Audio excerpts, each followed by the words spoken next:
Hello दोस्तों, welcome to our channel beta game solutions. AI series का ये दूसरा वीडियो होने जा रहा है। आज के क्लास में कुछ और भी थोड़ा थ्योरी है एआई क्लास के, जो क्लास 1 का जो सेशन था उसका थोड़ा और भी कुछ थ्योरी रह गया था, जो आज के क्लास में हम उसे खत्म करेंगे। सो नेक्स्ट क्लास से हम प्रैक्टिकल शुरू करेंगे। तो चलिए शुरू करते हैं आज का क्लास। कुछ की कंपोनेंट्स होते हैं एआई के, कि एआई एक्चुअली में किसके ऊपर बहुत ज़्यादा डिपेंड करता है। जैसे कि हमने कहा कि सबसे ज़्यादा वो डाटा के ऊपर ही डिपेंड करता है, क्योंकि वो डाटा लेगा तो अपने आप में लर्न करेगा, अपने आप को इम्प्रूव करेगा। फिर डाटा में वो होता है कि रिलेशनशिप वगैरह वो ढूंढता है डाटा के अंदर, डाटा को एनालाइज करके एक तो हमें रिजल्ट्स भी देता है, दूसरे अपने आप को ट्रेंड भी करता है। नेक्स्ट पार्ट है उसका एल्गोरिदम। जैसे कि हमने कहा कि एल्गोरिदम डाटा को प्रोसेस करता है टू आइडेंटिफाई पैटर्न को पहचानने के लिए वो डाटा को प्रोसेस करता है, जो एआई को कहता है कि कैसे एक प्रोग्राम को सॉल्व करना है या अप्रोच करना है। ये एआई के लिए एक टिप्स या रेसिपी की तरह आप कह सकते हैं। तो एआई को बताता है कैसे हम प्रोग्राम को सॉल्व करें, नया नया पैटर्न से ड्रा करेगा डाटा से और अपने आप को इम्प्रूव करेगा। जैसे मैंने कहा था, मशीन लर्निंग का इसमें बहुत सारा रोल है। ये एक्चुअली में एक सबसेट है एआई का, मशीन लर्निंग, जो मशीन को पढ़ाता है, टीच करता है अपने आप को इम्प्रूव करने का। जैसे कहा ना मैंने, डाटा से वो लर्न करता है। लर्न कैसे करेगा? ये जो मशीन लर्निंग है वो एक्चुअली में मशीन को पढ़ाता है, बताता है कि कैसे क्या क्या फैक्ट्स को कंसिडर करेगा, स्टोर करेगा और अपने आप को इम्प्रूव करेगा। अब डाटा है उसके ऊपर कैसे काम करेगा। जैसे कि ये कुछ प्रोग्राम नहीं होता है, पर ये पहले से कुछ जैसे फिक्स, जैसे हमने पढ़ा नैरो एआई की तरह ये फिक्स्ड प्रोग्राम नहीं होता है। ये अपने आप में डाटा को रीड करके ही लर्न करने का जो कैपेबिलिटी है, दैट इज मशीन लर्निंग। जैसे नेटफ्लिक्स में रिकमेंडेशन आते हैं, सोशल मीडिया पोस्ट स्क्रॉल कर रहे हो तो आपको सजेशंस आते हैं।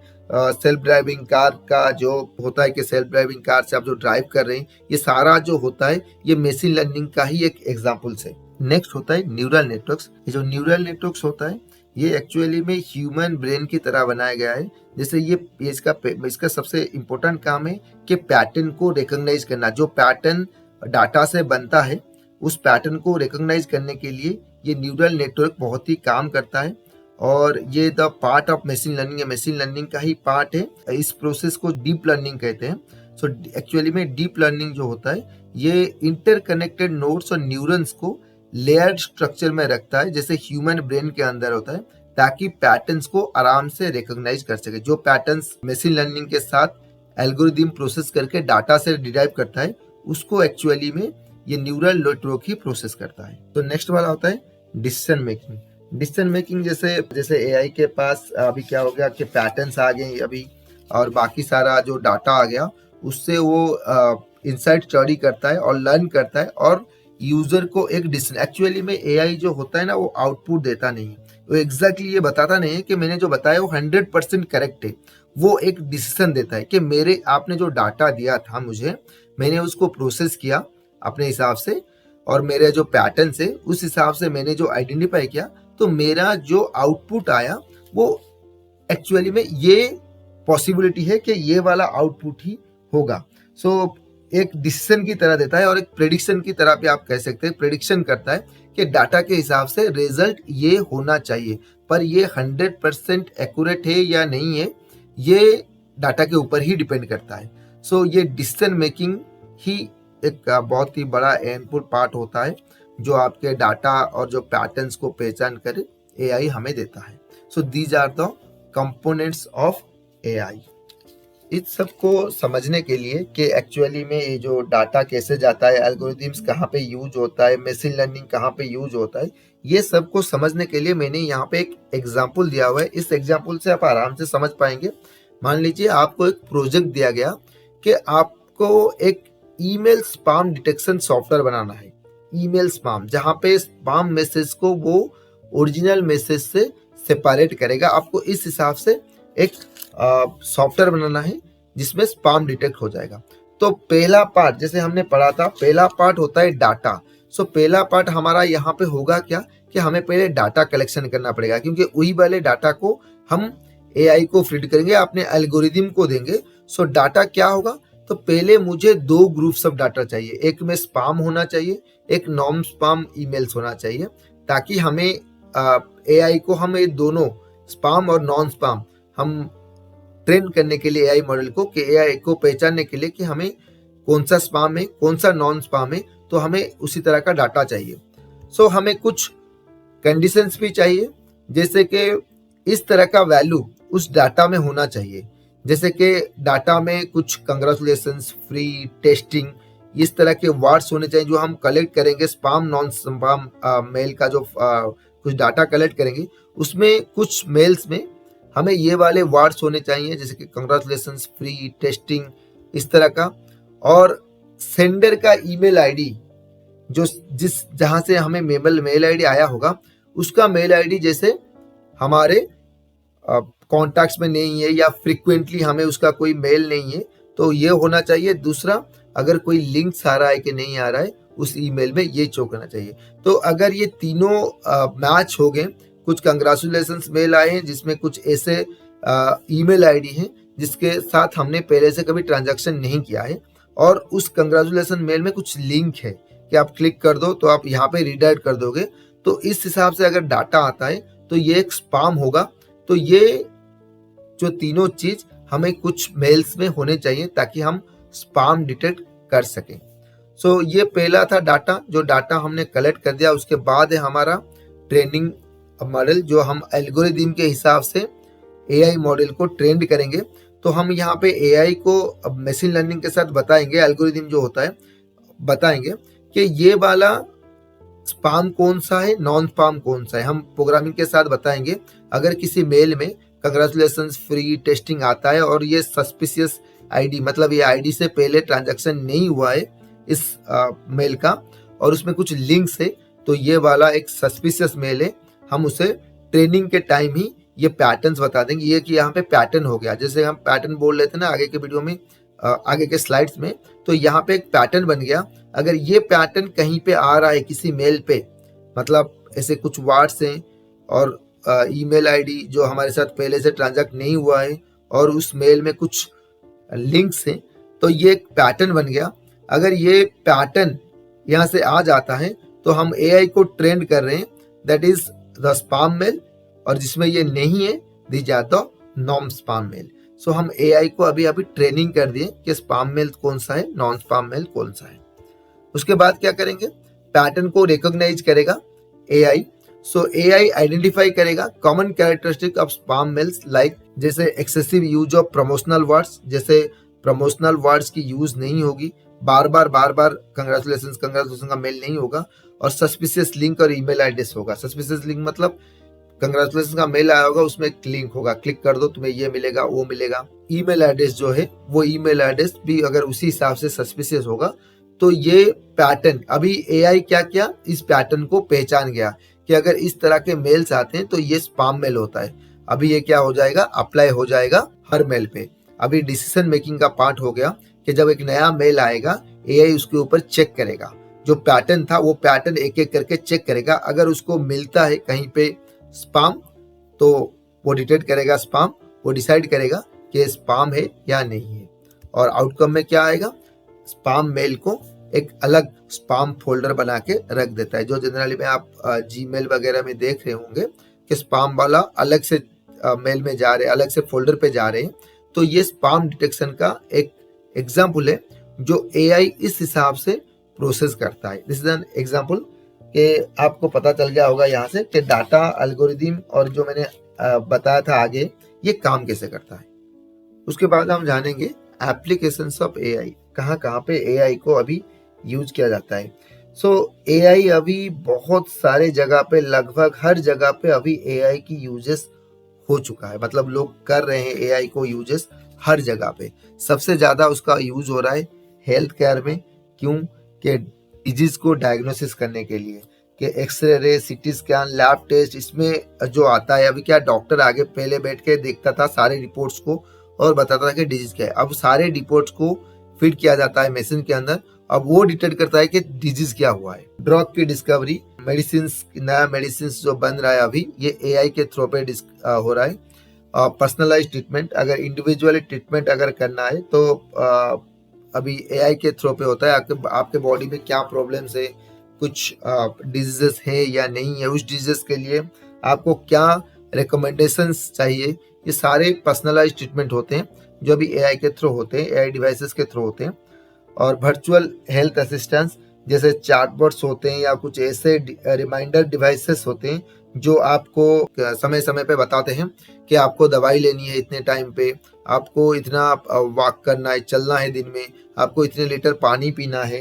ये सारा जो बताने के लिए कुछ ऐप्स हैं आपके मोबाइल पे, आप यूज कर सकते हैं। सॉफ्टवेयर ऐप्स हैं, स्मार्ट वॉचेस भी हैं, अभी बता रहे हैं ये सारी चीजें। तो this is the part of AI जो हेल्थ केयर में यूज किए जाते हैं। उसी तरह फाइनेंस सेक्टर में भी यूज किए जाते हैं फ्रॉड डिटेक्शन के लिए, जैसे कौन सा एक्टिविटीज या ट्रांजैक्शंस फ्रॉड हो रहा है, बैंक्स में यूज किए जाते हैं। एल्गोरिथम ट्रेडिंग, अब जो मार्केट की जो शेयर मार्केट की जो ट्रेडिंग्स होती थी अभी एआई के थ्रू हो रहा है। एआई अभी रिसर्च करके बता रहा है कौन सा स्टॉक ऊपर जाने वाला है, कौन सा नीचे आने वाला है। सो ये ऑटोमेटेड हो गया है अभी। रिस्क असेसमेंट, ये क्या करता है कि फाइनेंशियल डाटा को एक्सेस करके आपको रिस्क कितना है, कहाँ पे आप इन्वेस्ट करने वाले हैं, कौन सा इन्वेस्टमेंट आपके लिए सही है, ये सब कैलकुलेट करता है।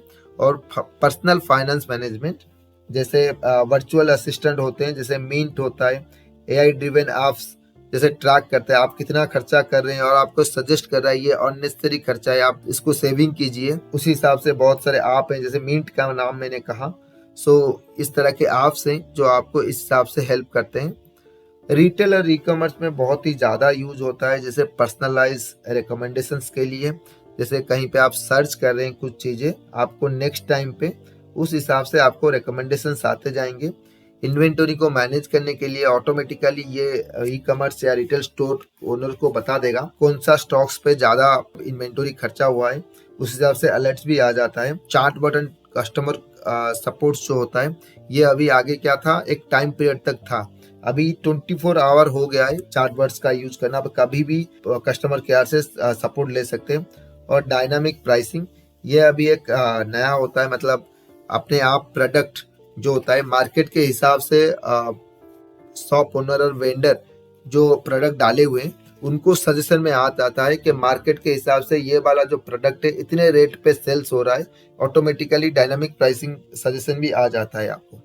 एजुकेशन के फील्ड में बहुत ही ज़्यादा हो रहा है। पर्सनलाइज लर्निंग के लिए अगर आप कुछ पढ़ना चाहते हो, अच्छी तरह से उसको डिटेल में जानना चाहते हो, तो आप एआई को यूज कर सकते हो। सबसे ज़्यादा एआई इसी में ही यूज हो रहा है पढ़ाई के लिए। ऑटोमेटेड ग्रेडिंग सिस्टम, जैसे कि असाइनमेंट्स हुआ, कुछ असाइनमेंट आप कर रहे हो कहीं पे, तो एआई आपको बता देता है कि ये असाइनमेंट जो आपने किया है आपको कितने मार्क्स मिलना चाहिए। लैंग्वेज ट्रांसलेशन, अब किसी चीज़ को आप पढ़ रहे हैं और आप उसे समझ नहीं पा रहे उस लैंग्वेज में, तो इमिडिएटली आप ट्रांसलेट कर पाएंगे। और वर्चुअल ट्यूटर, जिसका कोई फिजिकल एग्जिस्टेंस नहीं होगा, ऑनलाइन वर्चुअल क्लासरूम होते हैं अभी के टाइम पे, वर्चुअल क्लासरूम होते हैं, वर्चुअल टीचर्स होते हैं जहाँ पे आप पढ़ सकते हैं। सो उसी तरह ट्रांसपोर्टेशन में भी होता है, जैसे ऑटोनोमस व्हीकल्स हुआ, सेल्फ ड्राइविंग कार जैसे, ट्रैफिक को मैनेज करना, राइड शेयरिंग ऐप्स जैसे ऑटोमेटिकली राइड करने के लिए या राइड बुक्स करने के लिए सो ऐप्स होते हैं। उसी तरह मैन्युफैक्चरिंग में यूज होता है, प्रेडिक्टिव मेंटेनेंस के लिए, रोबोटिक्स के लिए, सप्लाई चेन ऑप्टिमाइजेशन के लिए। तो ये सारे चीज़ों के लिए, जैसे पैकेजिंग हुआ, असेंबलिंग हुआ, क्वालिटी कंट्रोल हुआ, ये सारे चीज़ अभी मैनुअली नहीं होते हैं, मशीन से होते हैं, एआई से होते हैं। सो एंटरटेनमेंट के फील्ड में भी यूज किया जाता है, कंटेंट क्रिएटर के लिए, स्ट्रीमिंग करने के लिए, गेमिंग के लिए, ये सारी चीज़ों के लिए अभी एआई यूज किए जाते हैं। उसी तरह एग्रीकल्चर के लिए भी यूज किए जाते हैं, जैसे प्रिसीजन फार्मिंग क्या होता है, ये आपको ऑटोमेटिकली एआई एनालिसिस कर देता है कि उस एरिया में वेदर कैसा है, सॉइल कैसा है, जो क्रॉप करेंगे आप किस हिसाब से आप यहाँ पे कौन सा क्रॉप आप यहाँ पे चूज करेंगे तो आपको अच्छा रिजल्ट मिलेगा। पेस्ट डिटेक्शन के लिए भी एआई को यूज किया जाता है, एआई प्रेडिक्शन के लिए भी आपको यूज किया जाता है।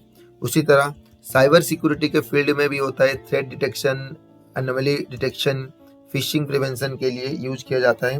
और अब के टाइम पे तो घर में भी यूज हो रहे हैं वॉइस असिस्टेंट, जैसे अलेक्सा, सीरी, गूगल असिस्टेंट, ये अभी आपको घर में भी यूज किए जाते हैं स्मार्ट होम डिवाइसेस को कंट्रोल करने के लिए, एनर्जी एफिशिएंस करने के लिए। अभी इस तरह से लाइट्स भी आ गई हैं, अगर आप रूम में एंटर करेंगे तो ऑन हो जाएगा, रूम से बाहर जाओगे तो ऑफ हो जाएगा। इस हिसाब से एआई बेस्ड लाइट्स हो रहे हैं। तो होम सिक्योरिटी के लिए भी बहुत सारे जगह पे होते हैं एआई पावर्ड कैमरा, सेंसर्स, ये सारी चीज़ें होम के लिए, स्मार्ट होम्स के लिए यूज किए जाते हैं। एनवायरनमेंट एंड सस्टेनेबिलिटी के लिए भी यूज किए जाते हैं, जैसे क्लाइमेट मॉडलिंग हुआ, वाइल्ड लाइफ मॉडलिंग हुआ, एनर्जी ऑप्टिमाइजेशन हुआ, यूज किए जाते हैं सारे फील्ड्स में। और ह्यूमन रिसोर्स के लिए भी यूज किए जाते हैं, जैसे रिज्यूम को स्क्रीन करने के लिए, एम्प्लॉय रिटेंशन करने के लिए, एम्प्लॉय को उसका जो बैकग्राउंड होता है एम्प्लॉय का, जैसे एम्प्लॉय का प्रेडिक्ट करता है एम्प्लॉय टर्नओवर कितना होगा, फिर इंटरवेंशन कितना होगा, सजेस्ट करता है। सो ये सारे चीज़ों के लिए यूज किए जाते हैं। और स्किल असेसमेंट के लिए, पर्सनलाइज ट्रेनिंग प्लान करने के लिए कि कौन सा एम्प्लॉय कौन से स्किल्स पे वीक है, उस हिसाब से उसको ट्रेंड किया जाएगा। ये सारे चीज़ें अभी एआई के थ्रू हो रहे हैं। बहुत सारे ऐप्स हैं, बहुत सारे डिवाइसेस हैं जो मार्केट्स में आ चुके हैं ऑलरेडी एआई के यूजेस के लिए। आगे के वीडियो में हम एक एक करके सॉफ्टवेयर टूल्स के बारे में हम पढ़ेंगे। सो एआई का जो टूल्स है हम जानेंगे। सो ये तो बेसिक था, इंट्रोडक्शन था एआई का, थ्योरी का कुछ था जो आपको जानना चाहिए एआई को यूज करने से पहले, एआई के बारे में कुछ आपको जानना था। आगे के वीडियो में हम एआई टूल्स को हम एक्सप्लेन करेंगे और देखेंगे उसमें क्या बेनिफिट्स हमें मिल सकता है अपने डेली लाइफ में यूज करने से। ये तो था आज का क्लास। इस क्लास में हमने और भी कुछ एआई के बारे में डिस्कस किया। नेक्स्ट क्लास से हम एआई का प्रैक्टिकल शुरू करने वाले हैं। तो एआई सीखने के लिए हमारे साथ जुड़े रहिए और हमारे चैनल को सब्सक्राइब कीजिए, ताकि हमारे चैनल पे जो नए वीडियो अपलोड किए जाएंगे वो आप तक पहुंच सके। So see you in the next class.